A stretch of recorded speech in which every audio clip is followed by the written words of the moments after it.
Tidak ada otopsi, kita tidak bisa ada penjelasan. Gitu. Lukanya seperti apa, parahnya. Kalau kata bukti di tempat kejadian nggak ada darah. Iya. Itu yang saya bilang, saya meragukan apa yang menjadi penyebab si korban meninggal belum ditemukan karena tidak diotopsi. Iya. Gitu loh. Coba kalau waktu itu diotopsi, apa kepalanya retak atau misalnya gitu ya, atau tadi karena benturan dengan semen aspal. Ini nggak ada penjelasan seperti itu di apa visumnya. Jadi visumnya hanya visum luar, jadi cuma diperiksa luar gitu. Kalau bisa luar ya sini ada lecet, gitu. Tapi kan tidak berdarah. Kan biasanya kalau orang tabrak kan pasti darahnya banyak di ini nggak ada. Gitu, makanya dalam hati saya ya, jangan dia punya penyakit jantung gitu, benturan dia kaget meninggal. Bisa terjadi, Pak. Bisa. Jadi belum tentu semata-mata karena faktor tabrakan itu dia meninggal, belum tentu karena nggak ditemukan. Dan ini kelalaian aparat sebetulnya. Harusnya polisi pada waktu ada kejadian langsung dia minta supaya diadakan otopsi kepada korban. Karena katanya informasinya pada waktu kita bisa tabrakan si Anu turun dari mobil, Anu megang di hidungnya masih bernapas. Masih ada napas ya. Tapi begitu mau dibawa ke rumah sakit Bayangkara, udah kata polisi udah nggak ada udah nggak ada, udah meninggal. Nah, kan itu yang jadi apakah pada waktu dia diangkat itu salah posisi, kan bisa terjadi. Bisa terjadi. Kalau orang geger otak ditambahkan begitu berubah posisi, kan bisa juga nyawanya terancam. Ini kan nggak diperhatikan karena mungkin polisi nggak memikirkan sampai sejauh itu. Jadi makanya kok kenapa tidak diotopsi sehingga sampai sekarang tidak ditemukan penyebab kematian korban itu apa.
Perempuan monitor.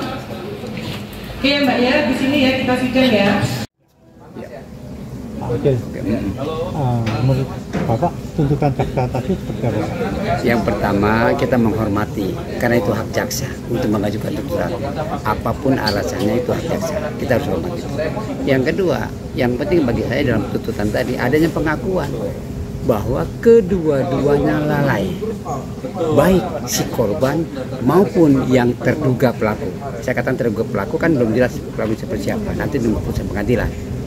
Yang ketiga, bahwa dari uraian jaksa tadi ada beberapa hal yang dalam tanda kutip itu sedikit celah bagi kami untuk bahan sebagai pembelaan. Apa yang berkaitan dengan keterangan ahli yang bertentangan. Ahli yang diajukan oleh jaksa, terutama ahli dari dokter mata, ya, di dokter sampai itu yang dokter mata rumah sakit RSUD Sleman itu. Nah, ternyata keterangan sudah terkontrol dengan keterangan ahli mata kita. Bahwa kalau untuk minus setengah itu nggak pakai kacamata nggak ada pengaruh. Artinya apa? Dia tidak menyebabkan dia menjadi tidak bisa konsentrasi, menjadi tidak kelihatan. Sama aja, dia kuliah juga sejak awal dia kuliah. Itu dia tidak pernah pakai kacamata sampai dengan semester 7 itu nggak pernah baca. Kenapa? Yang dulu waktu dia pakai kacamata itu pada waktu SD kelas 1 sampai kelas 3 itu dia pakai kacamata, tapi setelah kelas 3 SD sampai dia kuliah nggak pernah pakai kacamata dan tidak pernah ada hambatan. Termasuk beberapa saksi yang meringankan itu memberikan keterangan bahwa selama kuliah di UGM itu si Ano itu bagaimana, apakah pernah mengeluh mata yang lihat misalnya jaraknya terlalu jauh, enggak, bahkan duduknya sering di belakang, sehingga jarak antar duduk di belakang sampai dengan papan tulis depan itu kan jauh, jadi nggak pernah ada keluhan. Yang kedua, selama Anda bersahabat, ini kata saksi yang meringankan, selama Anda bersahabat, sering nggak keluar malam bersama si Ano? Sering. Apakah bawa mobil? Siapa yang nyupir? Ano. Pernahkah Ano mengeluh pada waktu itu misal matanya seperti itu? Enggak. Itu selama sekian tahun. Ya. Jadi memang bahkan kadang-kadang dia bilang apa? Kalau liburan pulang ke Jakarta, yang nyupir Ano dan nggak pernah ada keluhan bawa mobil. Bolak-balik Yogyakarta.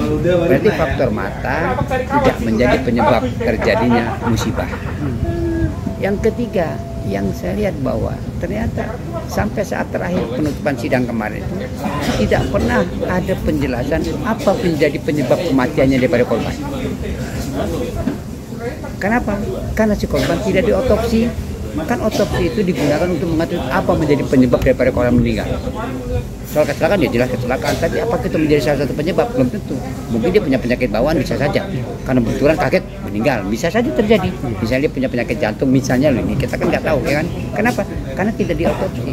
Nah, pada waktu ibunya menjadi saksi dari wakil ahli waris si korban, kan saya tanya, apakah pada waktu dari pihak rumah sakit Bayangkara itu menghubungi ke rumah ibu, minta izin untuk adanya otopsi? Tidak minta izin dan sebagainya. Berarti kan penyidik lalai, tidak melakukan otopsi, hanya cukup menggunakan visum et repertum. Dan keempat, yang namanya visum et repertum itu harus ditandatangani oleh dokter kehakiman, bukan sembarang dokter. Nggak boleh tangan dokter, tidak semua dokter bisa punya keahlian sebagai dokter kehakiman, karena punya sertifikat, sama seperti dokter anak, dokter kandungan itu kan sertifikat sendiri dan pendidikan sendiri. Nah, itu tidak ada yang menandatangani dokter rumah sakit Bayangkara. Itu namanya bukan visum, surat keterangan dokter. Kalau visum harus ditandatangani oleh dokter kehakiman yang punya sertifikat kehakiman. Itu hanya cuma dokter rumah sakit Bayangkara. Berarti apa? Itu surat keterangan dokter, tidak terkategori sebagai visum et repertum. Biasanya kalau sudah ada visum selalu ada otopsi. Ini tidak ada otopsi dan visumnya pun tidak atau kurang sah. Itu. Jadi celah-celah itulah nanti yang akan kita ungkap dan akan kita kembangkan di dalam pledoi kita. Gitu, Mas. Ya, kalau saya melihatnya, kan kalau ancaman hukuman 310 ayat 4 itu kan 6 tahun. Dia ternyata menuntut 2 tahun. Harapan saya tadinya tidak dia menuntut 1,5 tahun lah, paling tidak harapan saya. Sehingga hakim bisa memutus 1 tahun, kan gitu kan, bisa lebih dari separuh, kan gitu kan. Karena kalau enggak sampai separuh, biasanya nanti banding. Nah, kita berharap nggak usah ada banding lah. Kita berharap begitu. Makanya kita tinggal berdoa semoga hakim arif dalam memutus. Tadi kata bilang, kenapa hakim bisa minta sebagai arif dalam memutus perkara? Pertama, tidak ada unsur kesengajaan. Yang dalam hukum pidana disebut adanya mens rea, dia nggak ada. Kan itu kan kejadian seketika. Yang kedua, ada peran korban. Kenapa? Dia mau berbalik arah, tidak memberikan sen, tidak ada tanda, dan bahkan ada di tengah. Di dalam gambarnya yang dibuat oleh polisi lalu lintas itu, dia justru di tengah, ini putus-putus, dia di sini, masuk ke sini. Berarti dia mau balik itu dia tidak lihat ke sana. Nah, si Ano kenapa ke kanan? Karena di sini ada mobil parkir menghadap ke selatan. Itu yang dibilang SUV tadi, mobil SUV itu. Apakah Pajero atau apa nggak tahu. Nah, ke kanan. Ternyata di kanan itu juga ada mobil Fortuner. Bukan CRV jadi barang bukti. Ya kan, itu yang dia tabrak.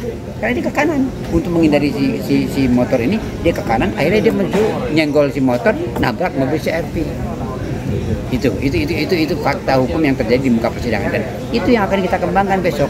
Karena pada waktu saksi kemarin dari KNKT, kami kan mengajukan saksi dari KNKT Jakarta yang Komite Nasional Kecelakaan Transportasi. Nah, itu dijelaskan bahwa jalan provinsi yang ada di Palakan itu termasuk kategori jalan antara, yaitu antara apa? Antara provinsi dan kabupaten. Sehingga kecepatannya gimana? Kecepatannya 40 sampai dengan 80. Jadi boleh kalau antar kecepatan benar, jadi tidak melebihi ambang batas dia. Jadi kalau misalnya benar bahwa kecepatan itu terdeteksi 60 km/jam, itu masih di bawah ambang batas, nggak ada masalah, gitu loh. Itu yang nanti kita uji, kita kembangkan di dalam perkara pledoi kita. Kembali ke visum tadi Bang. Iya. Tadi lukanya seperti apa? Nah, maka saya bilang tadi, atau ringan karena atau tidak ada otopsi, kita tidak bisa ada penjelasan. Oh gitu. Lukanya seperti apa, parahnya. Kalau kata bukti di tempat kejadian nggak ada darah. Iya. Itu yang saya bilang, saya meragukan apa yang menjadi penyebab si korban meninggal belum ditemukan karena tidak diotopsi. Iya. Gitu loh. Coba kalau waktu itu diotopsi, apa kepalanya retak atau misalnya gitu ya, misalnya atau tadi karena benturan dengan semen aspal. Ini nggak ada penjelasan seperti itu di apa visumnya. Jadi visumnya hanya visum luar. Jadi cuma diperiksa luar gitu. Kalau bisa luar di sini ada lecet, iya gitu. Tapi kan tidak berdarah. Kan biasanya kalau orang tabrakan kan pasti darahnya banyak di ini nggak ada. Gitu, makanya dalam hati saya ya, jangan dia punya penyakit jantung, begitu benturan dia kaget meninggal. Bisa terjadi, Pak. Bisa. Jadi belum tentu semata-mata karena faktor tabrakan itu dia meninggal, belum tentu karena nggak ditemukan. Dan ini kelalaian aparat sebetulnya. Harusnya polisi pada waktu ada kejadian langsung dia minta supaya diadakan otopsi kepada korban. Karena katanya informasinya pada waktu kita tabrakan si Anu turun dari mobil, Anu megang di hidungnya masih bernapas. Masih ada napas ya. Tapi begitu mau dibawa ke rumah sakit Bayangkara, udah kata polisi udah nggak ada udah nggak ada, udah meninggal. Nah, kan itu yang jadi apakah pada waktu dia diangkat itu salah posisi, kan bisa terjadi. Bisa terjadi. Kalau orang geger otak ditambahkan begitu berubah posisi, kan bisa juga nyawanya terancam. Ini kan nggak diperhatikan karena mungkin polisi nggak memikirkan sampai sejauh itu. Jadi makanya kok kenapa tidak diotopsi sehingga sampai sekarang tidak ditemukan penyebab kematian korban itu apa? Nggak terungkap ya. Nggak terungkap. Gitu. Apa tabrakan? Apa tabrakan atau dia punya penyakit bawaan, kita kan nggak tahu. Gitu. Ya itulah juga mungkin nanti sebagai bahan yang kami coba urgensikan, kami coba argumentasikan di dalam pledoi. Ya tinggal penilaian terserah sama hakim. Kan gitu. Tapi kita sebagai upaya bukan membebaskan, kita tidak pernah minta bebas, kita hanya mengupayakan meringankan. Karena ada korban yang meninggal, kalau nggak ada korban yang meninggal baru kita bisa aja mengatakan bahwa itu bukan tanggung dia, kan gitu ya. Tapi karena ada korban yang meninggal ya kita harus melihat bahwa memang ada kelalaian dia juga. Ya, terima kasih Bang. Oke.